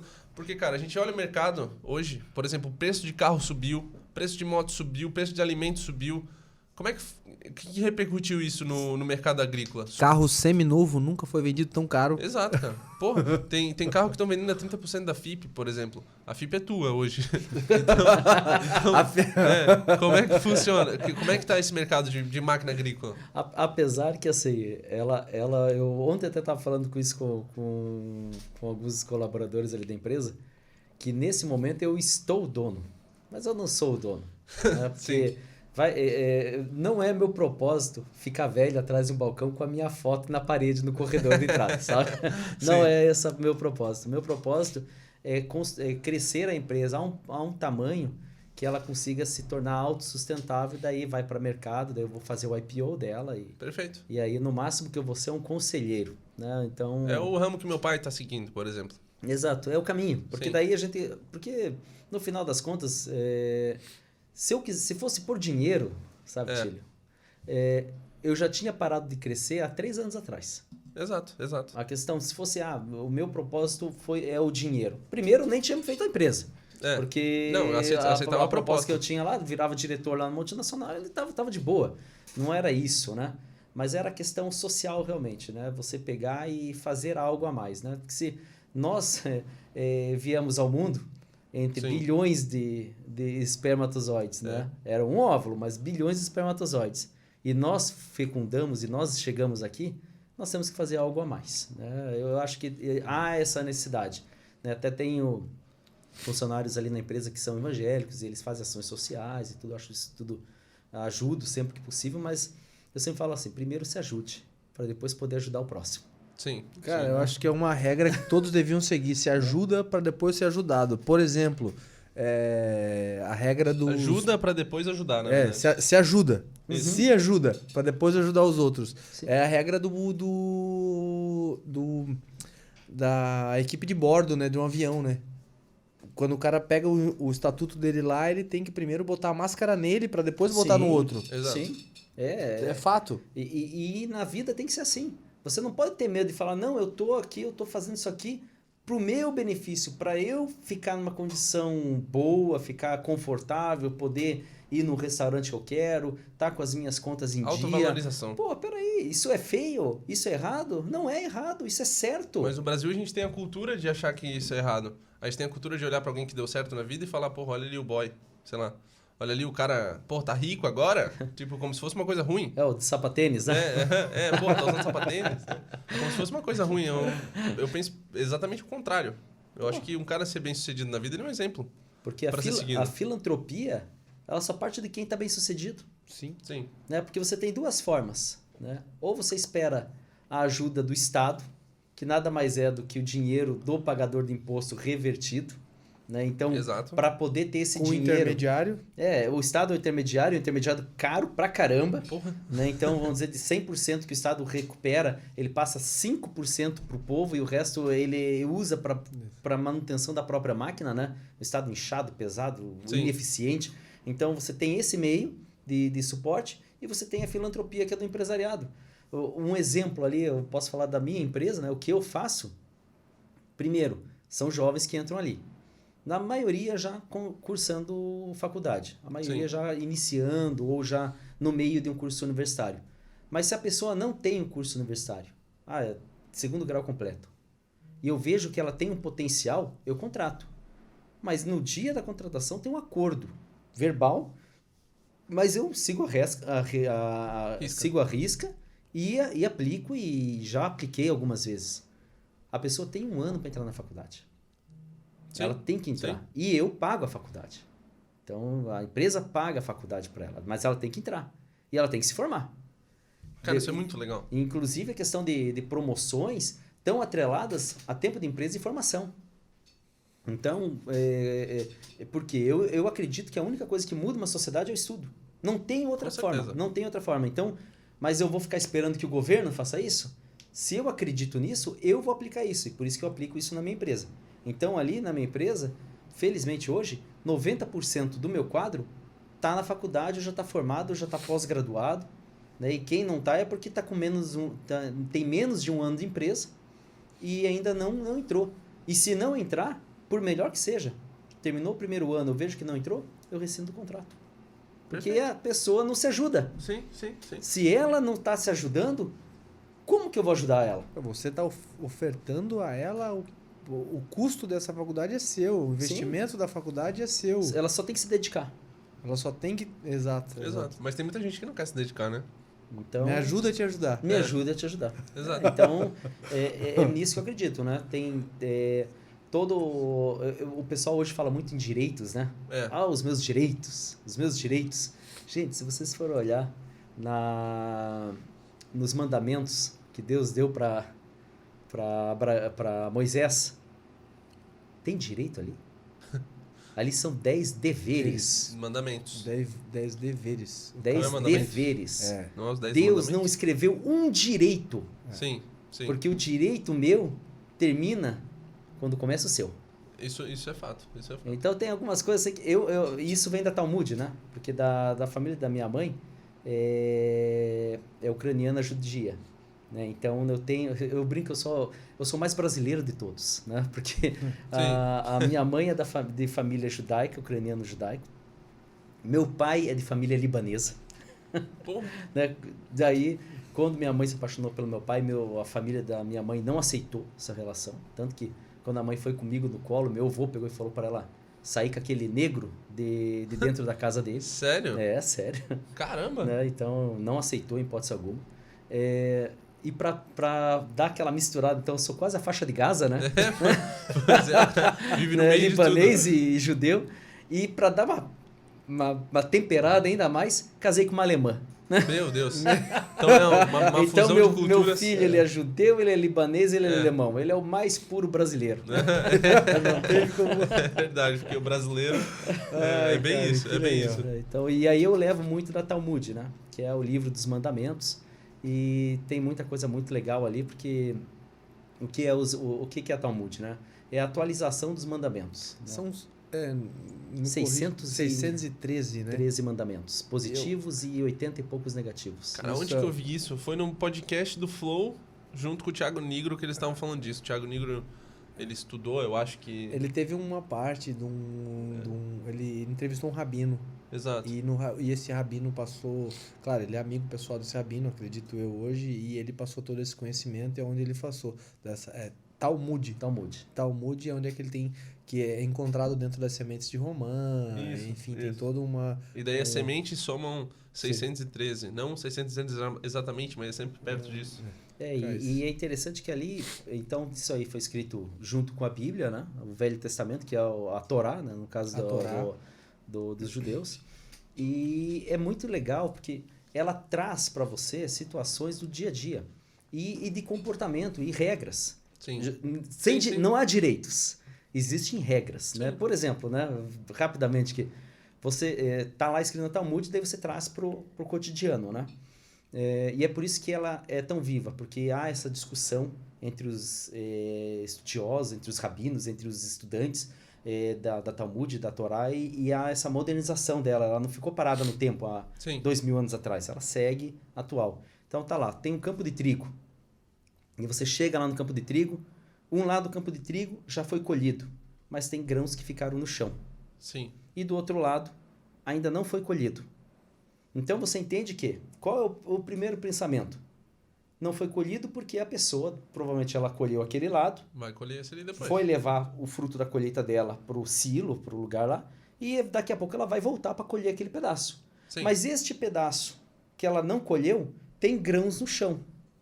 Ela vai pegar e vai ter o esforço de catar grão por grão? Provavelmente Aí vem a reflexão interna. Vamos dizer, e eu estou com fome. Sim. E eu estou na frente daquele trigo. Não, ela não vai catar grão por grão, porque o esforço para ela catar esses grãos não vai justificar para ela, porque ela ainda tem todo aquele outro trigo para colher. Sim. Então, não é errado eu ir ali e catar aquele grão para a minha alimentação. Perfeito. Mas não é certo eu ir onde está o trigo que não foi colhido. Isso é errado. Sim. Certo? Aí vamos trazer então para o mundo moderno.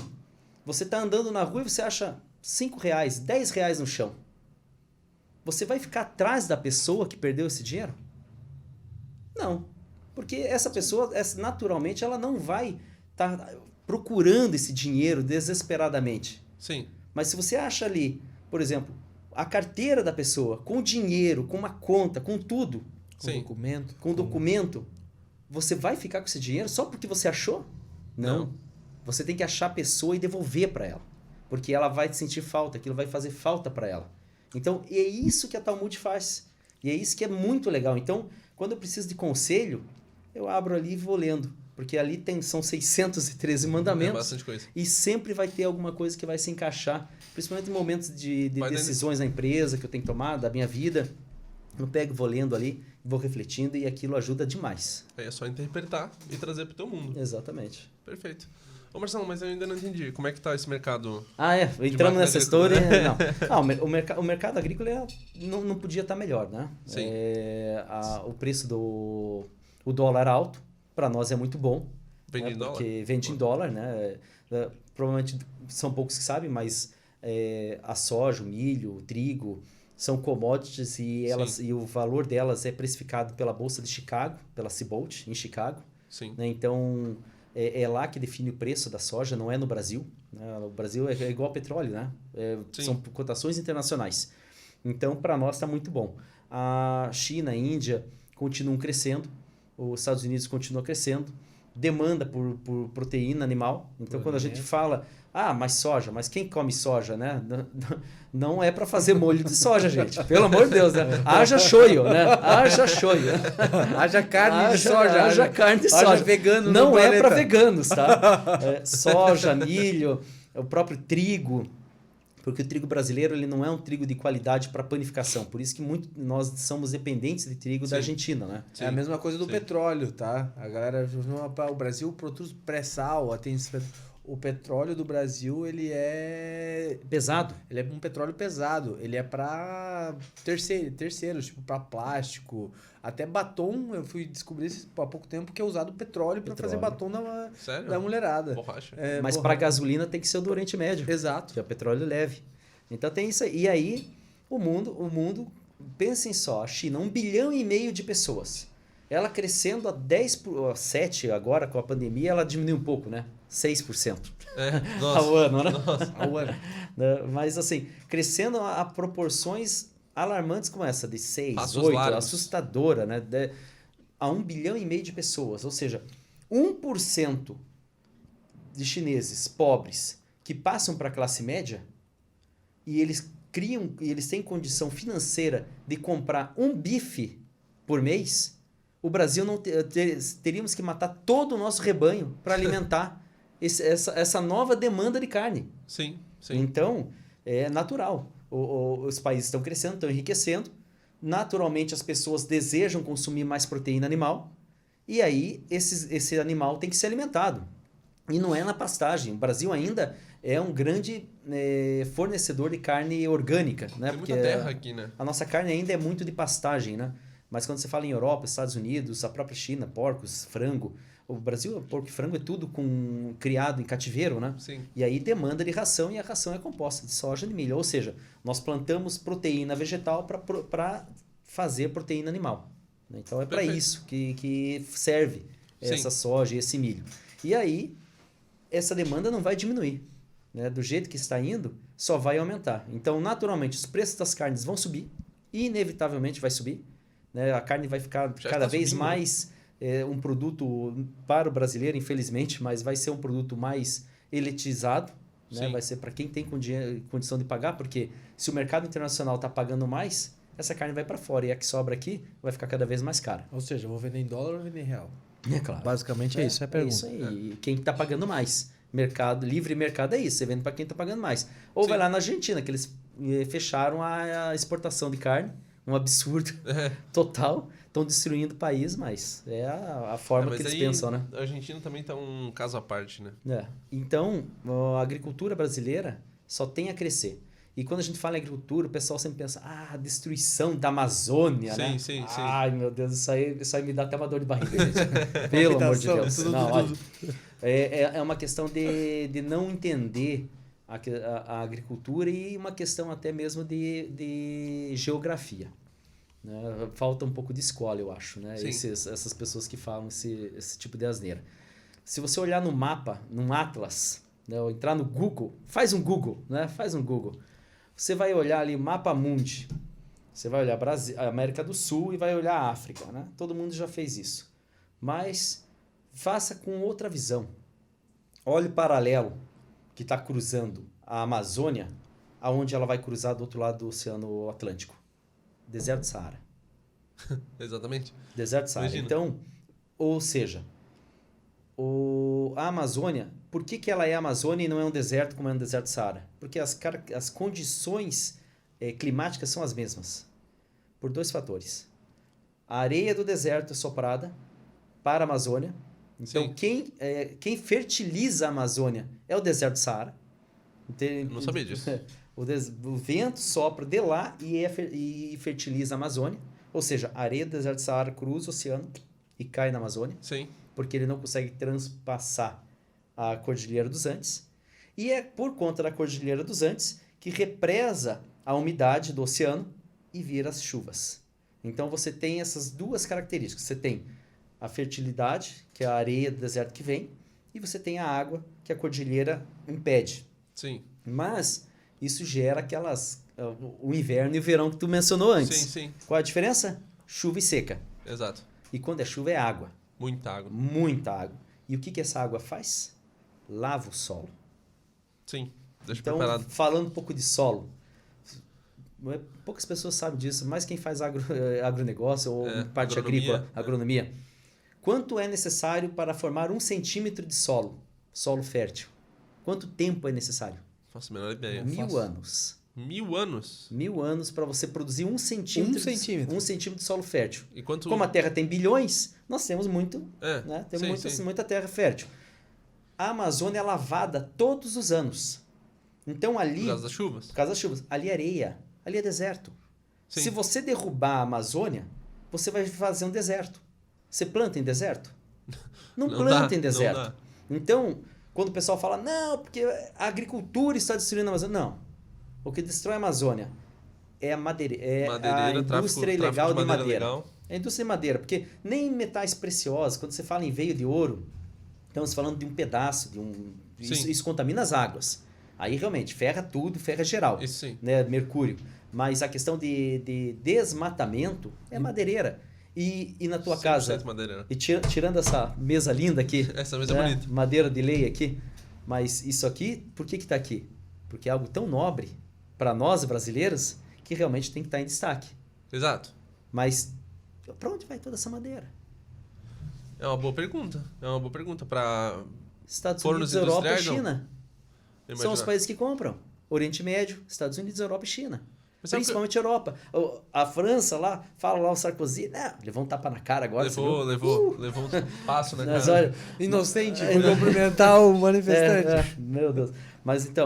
Mas a maioria da nossa madeira vai para lá. Eles compram. Como tudo, na verdade, né? E depois eles refinam essa madeira e vendem para nós duas vezes o preço. Eles não querem a devastação da Amazônia? Parem de comprar madeira.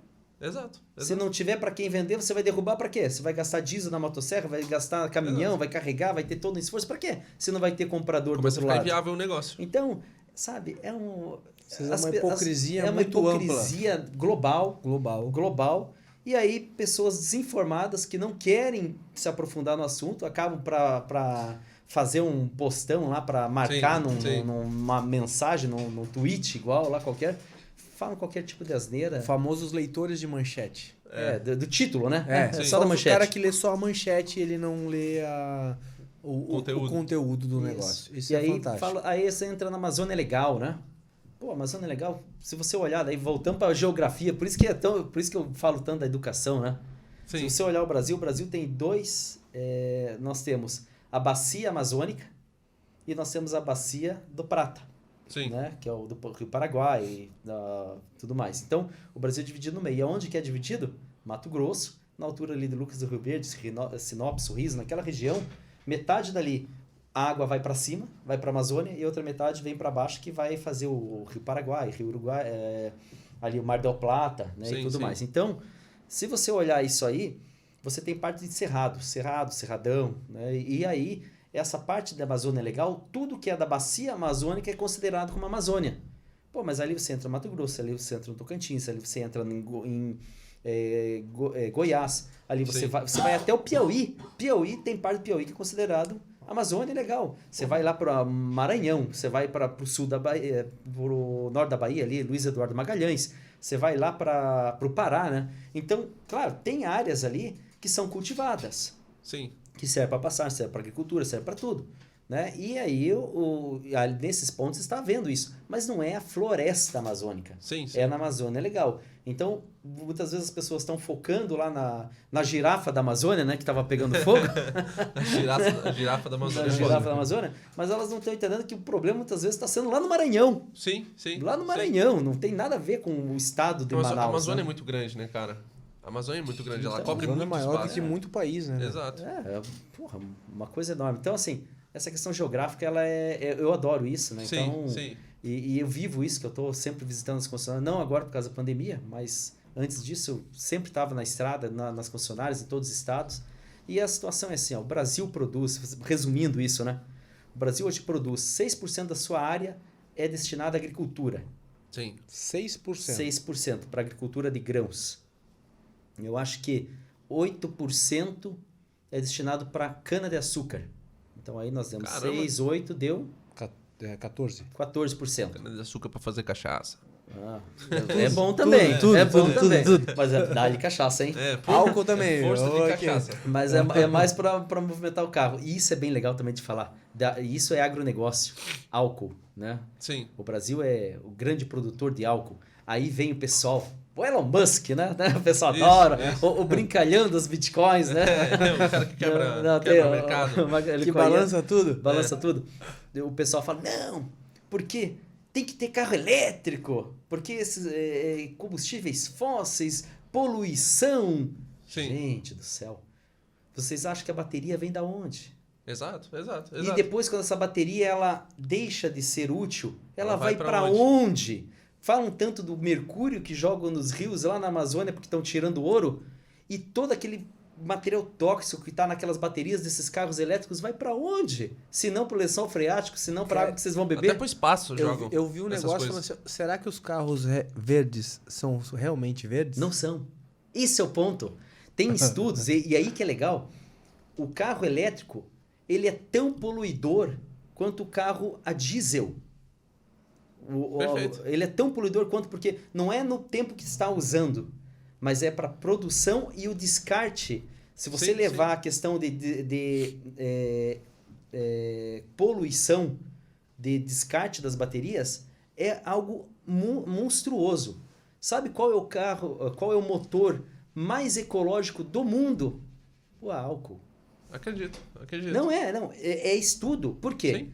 A planta, para crescer, o que ela faz? Ela pega carbono do ar para montar a estrutura de carbono dela, para montar o tronco, a estrutura que dá sustentação. A planta cana-de-açúcar. A planta cana-de-açúcar. A cana-de-açúcar ela puxa carbono da atmosfera para crescer. Aí você pega essa cana-de-açúcar, que já cresceu, já tirou esse carbono do ar, e você vai produzir o álcool, vai fazer essa produção de álcool. Sim. Aí você vai queimar esse álcool no carro. O que você vai fazer? Você vai devolver esse carbono para a atmosfera. Mas você não está pegando, por exemplo, o combustível fóssil, que é o petróleo que está enterrado lá na profundeza da Terra, lá milhões de anos fervendo lá, e você está jogando essa carga extra na atmosfera. Não, é o carbono que já está no ar. Está fazendo um ciclo. O carro a álcool é carbono zero. Se você for olhar a questão de sustentabilidade, o Brasil é o país mais sustentável do mundo na questão de emissão de poluentes, porque a maioria das frotas hoje brasileiras são álcool flex. Sim, eu não vejo muito carro todo mundo usa. Flex, aqui em Santa Catarina... O famoso flex é o álcool? Flex, é isso aí. Só que aqui é meio caro o álcool. Mas se você vai de Paraná para cima... O álcool é muito barato e não justifica você não andar com álcool. As máquinas agrícolas hoje são a álcool ou são a diesel? Não, é tudo diesel. Diesel, né? Só que na falta do diesel o pessoal já chegou a usar o óleo de soja. e a colheitadeira, você vai andando, vai chegando perto da colheitadeira, você sente cheiro de batata frita. Sério? Mas é o custo do Brasil. Sim, né? sim. Não tem infraestrutura, os postos de combustível estão a centenas de quilômetros de distância da fazenda. Nossa, imagina. Tá no meio da colheita, acabou. O que ele faz? Mete óleo de soja lá mesmo e vai colhendo. Mas claro, ele vai arrebentar o motor da máquina, né? Mas na solução que ele encontra na hora, né? É o famoso... Como é que fala? Não tem cão casca com gato. Não, é... Embreação, não, é... Enjambre. Enjambre. Cara, eu vou puxar um pouco agora para o que eu tenho ali, que é o nosso projeto, que é a Universidade da Cripto. A ideia do sistema hoje, em questão de negociação, em questão de até da confirmação da própria máquina, características que nem tu comentou antes, a questão do uso da blockchain hoje para o teu tipo de negócio. Ele se torna viável? Tu conhece sobre? O que tu imagina sobre esse mercado nessa parte? Ele é fundamental, né? Porque o que acontece hoje? Né?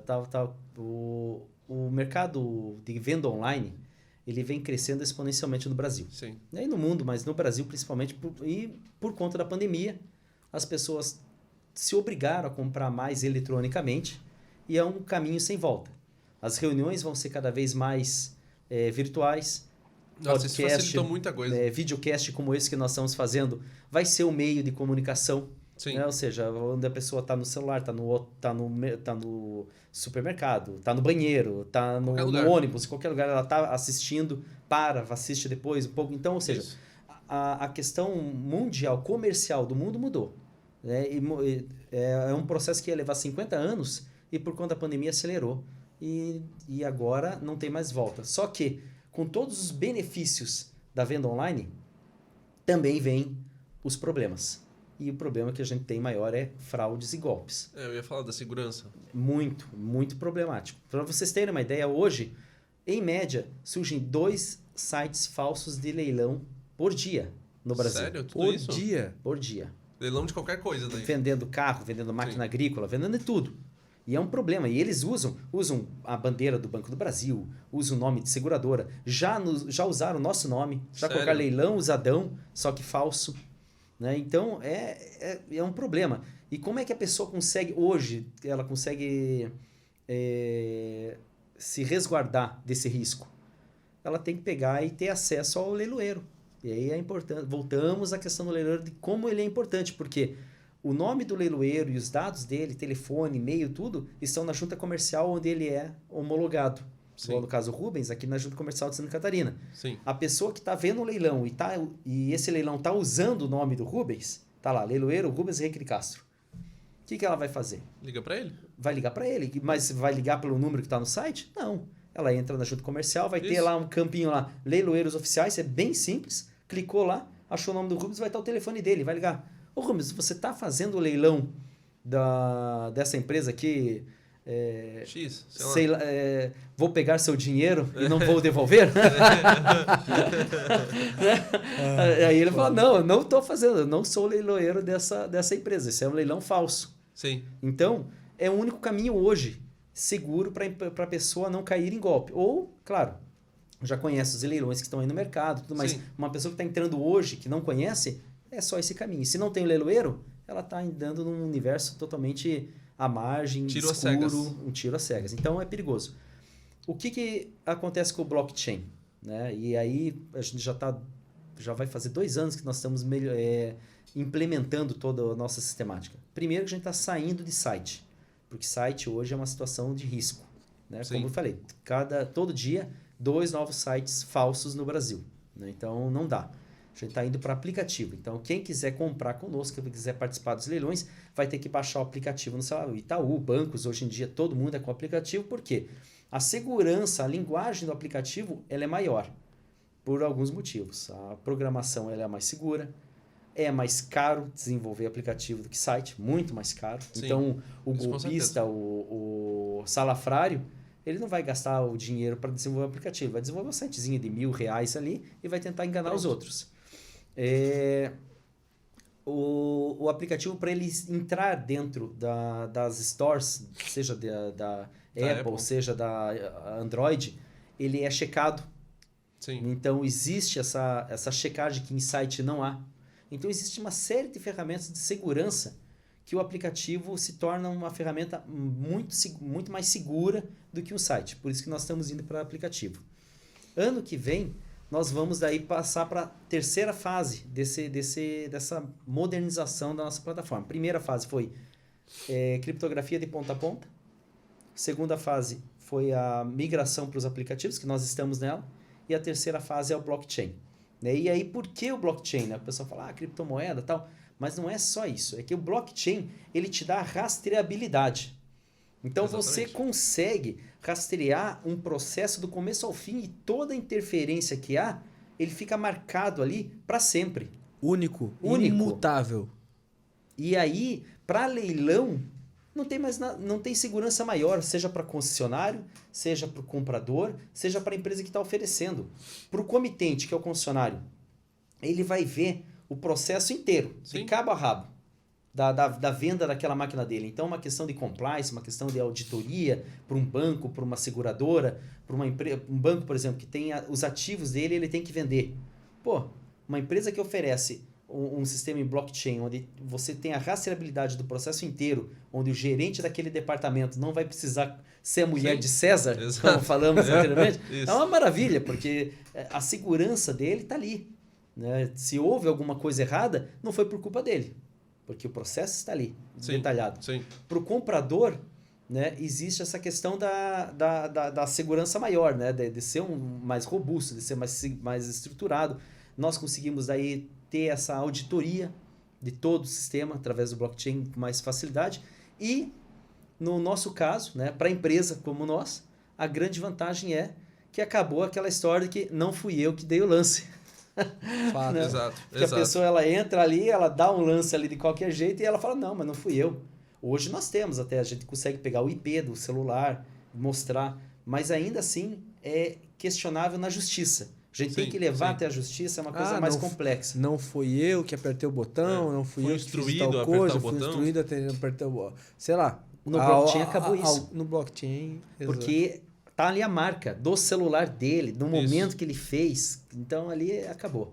É registrado. Imutável. A segurança é fantástica. Então são essas as ações que nós estamos entrando. E claro, né, nós fazendo isso, como a Via Consult, nós não vamos ficar com essa tecnologia fechada para nós. Nós vamos disponibilizá-la para o mercado. Aí viraria uma nova seria um novo produto. Braço. Seria um novo produto porque eu não quero misturar as minhas coisas, né? Mas eu vejo que é uma demanda do segmento de leilões. Tu diz que esse segmento está começando agora ou é um segmento que já está estruturado no mercado? O que tu acha sobre esse segmento de leilão de máquina agrícola? Olha, o leilão ele existe desde a época do Império. Né? Não, a legislação, depois que tu falou que a legislação é de 32. De 32? Imagina. Não, mas eu digo o leilão online de máquinas agrícolas. Bem específico do teu ramo. Quando eu comecei, eu ia nos concessionários para depois vender o leilão. E eu tive insights como um concessionário que me falou assim, pela amizade que nós tínhamos, ele falou, Marcelo, você largou da CNH, você largou de um futuro promissor para vender máquina por foto. Nem japonês compra máquina por foto e você está querendo vender? Então, nós saímos dessa realidade para uma situação bem mais confortável hoje. Hoje as pessoas compram máquinas por foto. Hoje o Usadão, por todo o contexto, que para mim está sendo uma grande aula isso aqui, é referência internacional, cara. Hoje sim. Hoje, não sei em questão de Europa, a questão de Ásia e tudo. Estados Unidos, mas em questão América do Sul, até países próximos ali, uma grande referência, pô. A brincadeira é assim, né? A ação de jogar a pedra na água é sua. As ondas que ela gera, você não controla mais. Exato. Né? Então, as ondas já estão batendo, vamos dizer assim, no Paraguai, já estão chegando na Bolívia, a América Latina a gente já está chegando.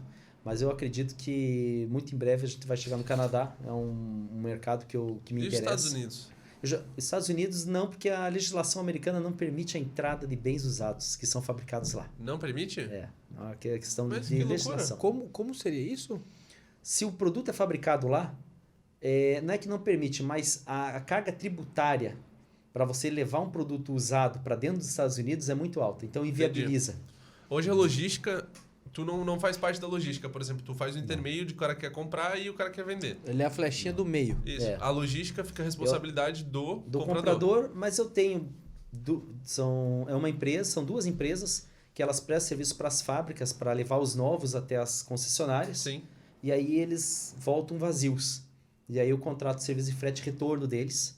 Sim. E aí a gente consegue agilizar, porque essa questão... Tu é da Alsoc. Sim. Você sabe a bucha que é caminhão. Meu Deus, eu já ia falar, foge de caminhão, Marcelo, não compra caminhão. Não tem jeito, é um segmento assim que... Meu pai trabalhou com caminhão há muito tempo, né? Ele fala que quando ele vê um caminhão na rua, dá vontade de chutar. Dá nojo, já fica com ânsia de vômito. Caminhão é foda. Não dá, o cara tem que gostar demais, tem que ser muito avião nesse segmento, porque... Não dá. Eu nem penso nisso. Sim, Não, eu ia falar, isso seria um problema. Um possível problema. A logística do Brasil, ela é uma grande vantagem porque não tem, né? A nossa infraestrutura viária mapeada, né? Sim. Agora que o governo tá colocando as ferrovias, tá fazendo hidrovia. As ferrovias tá que eu ouço, eu acho que eu tô ouvindo falar que vão fazer uma ferrovia... Já fez. Faz muito tempo, cara. Que eles iam melhorar esse plano de ferrovia. Não, mas agora saiu do Mato Grosso até Porto de Santos. Ficou pronto? Tá pronta. Sério? E já estão chegando... Eu ouvia isso e eu falava, meu Deus, não vai ficar pronto nunca. Já tá pronto. O governo fechou, o Tarcísio, né? Sim. Foda pro caralho. Sim. Fez lá, montou, fez. E agora já estão chegando os primeiros vagões duplos, né? Tipo...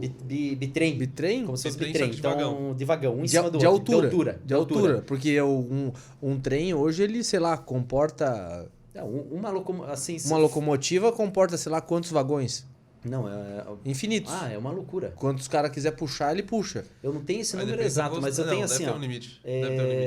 Se você pegar a questão de modal viário, o trem ele só perde pro marítimo. Em economia de gasto de combustível versus capacidade de carga, né? Cara, e que loucura, né? Tipo assim, marítimo, vou falando em marítimo no Brasil. Nós temos a gente chama da Amazônia Azul, né? Do nosso lado. Cabotagem, está melhorando muito a infraestrutura. Era muito travada a legislação brasileira de cabotagem, que sai do Porto de Santos para ir para o Porto de Rio Grande, né? De um porto no outro, dentro do mesmo país. Isso o pessoal chama de cabotagem. Era uma confusão, era uma legislação atrasada, ultrapassada. Tá melhor, tá facilitando, a parte logística está melhorando muito no Brasil. Eu sinto que todas as legislações do Brasil precisam ser revistas, porque muita coisa é antiga, como tu disse mesmo. A lei dos leiloeiros é de 1930, cara. Sim. Aí que tá. Mas ela foi tão bem feita que não precisa mudar. Porque Sério? hoje, vamos pensar assim, em 32, quando foi feita essa lei. Como que era o nível dos políticos em 32? Acredito que eles eram... Estão falando de Barão do Rio Branco. Sim. Que eles eram muito intelectualmente... Muito melhores. E pensavam muito mais numa questão de estrutura... plano de país? Plano de país e não reeleição. Exato. Hoje, não, era o Barão, eram pessoas... realmente, Marechal Cândido Rondon, o Marechal Deodoro, Barão do Rio Branco, eram os caras, cara top, né? Os caras inteligentes, estudado, condecorado, um nível intelectual lá em cima. Falavam 3, 4, 5, 6 línguas, né? Era outro padrão. Agora, vai ser revisado por esses que estão aí? É melhor deixar ela quieta. Deixa ela quieta. Faz sentido. Faz sentido. Não mexe que vai cagar tudo. Que nem diz a minha filha, pai, faz sentido pra você? Agora faz. Marcelão, vamos terminar aqui? Podemos. Marcelão, primeiro de tudo eu quero agradecer a tua presença. Foi uma conversa muito boa e muito esclarecedora. Como o Turella mesmo disse, foi praticamente uma aula sobre esse ramo que eu desconhecia totalmente, né? Faltou algumas perguntas, alguns pontos que eu queria conversar contigo, mas eu já vou deixar o convite para a próxima vez. Perfeito. E o convite está aceito. E Turella, muito obrigado pela presença novamente aqui, meu co-host. Obrigado, Turella. O apresentador do programa também. Que aula, o negócio foi Marcelão, fantástico. Obrigado, tá? Marcelo, foi uma satisfação enorme te conhecer e, cara, que ideia, que papo, cara, sensacional. Eu que agradeço a vocês a oportunidade de mostrar para todos, muitas vezes, que o pessoal tem essa visão do empresário. Pô, o empresário é nada mais do que uma pessoa que está ralando e não tem 13º, não tem férias, não tem dia 15, não tem dia 30. Muito pelo contrário. Ele tem só compromisso. Até eu tive uma conversa agora, rapidamente, com uma funcionária, e aí ela bem que ficou um pouco brava até, porque ela teve uma penalidade porque ela errou. Né? Daí eu falei, tá, mas nós temos um contrato de trabalho. Né? No meu contrato, tá lá. Se você errar, há essa penalidade. E qual é a minha parte? É pagar o teu salário em dia e fazer toda a parte que me cabe ali. Se eu não pagar o teu salário, você vai me tratar com flores? Com certeza não. Com certeza não. Então, se não cumpre a parte, vai trabalhar, eu devo tratar com flores? Não, claro que eu vou tratar com respeito, óbvio, com educação. Respeito todo mundo tem que ter. Mas vou ser firme, vou cobrar e vou exigir. Né? Tá certo. Então, é isso, é tirar esse estigma que os empresários estão... Pessoal, a esquerda, ela adora, né? Tratar assim... Depois você corta isso aí, tá? Não, pode falar. Pode falar. Aqui... Mas eles adoram... Eu acho que eles acham que o dinheiro do Brasil tá todo em um único lugar. Tá tudo num cofre. Tem um lugar secreto que todo o dinheiro tá lá em barras de ouro, talvez. Pedras de diamante, alguma coisa assim. E que só os empresários sabem onde tá esse dinheiro. Gente do céu. Pelo amor de Deus. O dinheiro tá no trabalho. Tem 3 coisas que dão dinheiro na vida. Primeiro é trabalho, segundo é trabalho, terceiro é trabalho. Só. E são 2 coisas que estão certo no Brasil. Que são garantia de dar certo. O quê? A primeira é um banco bem administrado. E a segunda, você sabe? Não. Um banco mal administrado. Então, é exatamente isso. Ô Marcelão, deixa as tuas redes sociais aí pra galera seguir. Vai estar aqui embaixo aparecendo. Ótimo. Pessoal, então tem o meu Facebook lá, não sei qual que é. Pode dar, tem o Instagram, sei lá, o Instagram do Zadão, o Instagram tem do Zadão, daí sim, aí tem do Zadão ali, tem o zadãomáquinas.com.br, é o site, Via Máquinas, a empresa, a estrutura, é o core, mas entrando ali no site ali, você tem todas as redes sociais ali, nós fazemos os leilões, tu perguntou, né? Sim. Os leilões são toda terça e toda quinta nós fazemos o fechamento dele online. Sim. Então, no próprio site você entra ali, você tem ao vivo o fechamento do leilão e é bem legal, é bem divertido, só que ele acontece diariamente, né? Sim. Então, lotes são fechados diariamente, mas nós temos esses 2 cortes, muitas vezes para as pessoas terem essa participação, né, do leilão, vai lá, o pessoal bate o sino, faz a festa. Vem Cara, isso eu vi na internet e achei fantástico, tá? Tem, a menina apresentando, o cara falando ali, vendeu, concluiu o leilão, bate o sino, isso é fantástico. Então, muito legal. Vocês que querem conhecer um pouco mais a empresa, basta entrar lá, usadãomáquinas.com.br, lá tem todas as redes sociais, tem todos os nossos canais de mídia, de divulgação, fiquem à vontade. E não esqueçam, precisou de trator? Zadão Máquinas. É isso aí. Turella, suas redes sociais? Cara, Instagram, Facebook, Marcos Turella, Instagram Turella com 3 L's, ou Universidade da Cripto, que é o projeto de criptomoedas que a gente tem. Então, isso é o que fortalece esse trabalho, essa conversa e que dá cada dia mais volume nesse tipo de assunto que a gente tem. Tá? Segue lá, Marcos Turella. É isso aí. E o meu é Otílio Dalsóquio, com 2 Os no final. Libra.cash no Instagram. Libra_invest, que é a empresa do grupo do LibraCast. E a gente também tem TikTok. Libra.cash no TikTok. Libra.cash no TikTok. Eu não vou fazer dancinha. Vai. Não vai. Pessoal, tem uma aposta, uma proposta chamada um desafio, na realidade, né? Um desafio. Isso. Chegando a tantos, não sei qual 1000 likes. 1000 likes, vai sair dancinha. E, mas, cara, não. gostou do tema, gostou do assunto, curte, compartilha, dá um likezinho aí embaixo que fortalece esse tipo de conteúdo aí. Valeu. Isso aí. Um abraço. Tchau. Fechou. Aquele abraço.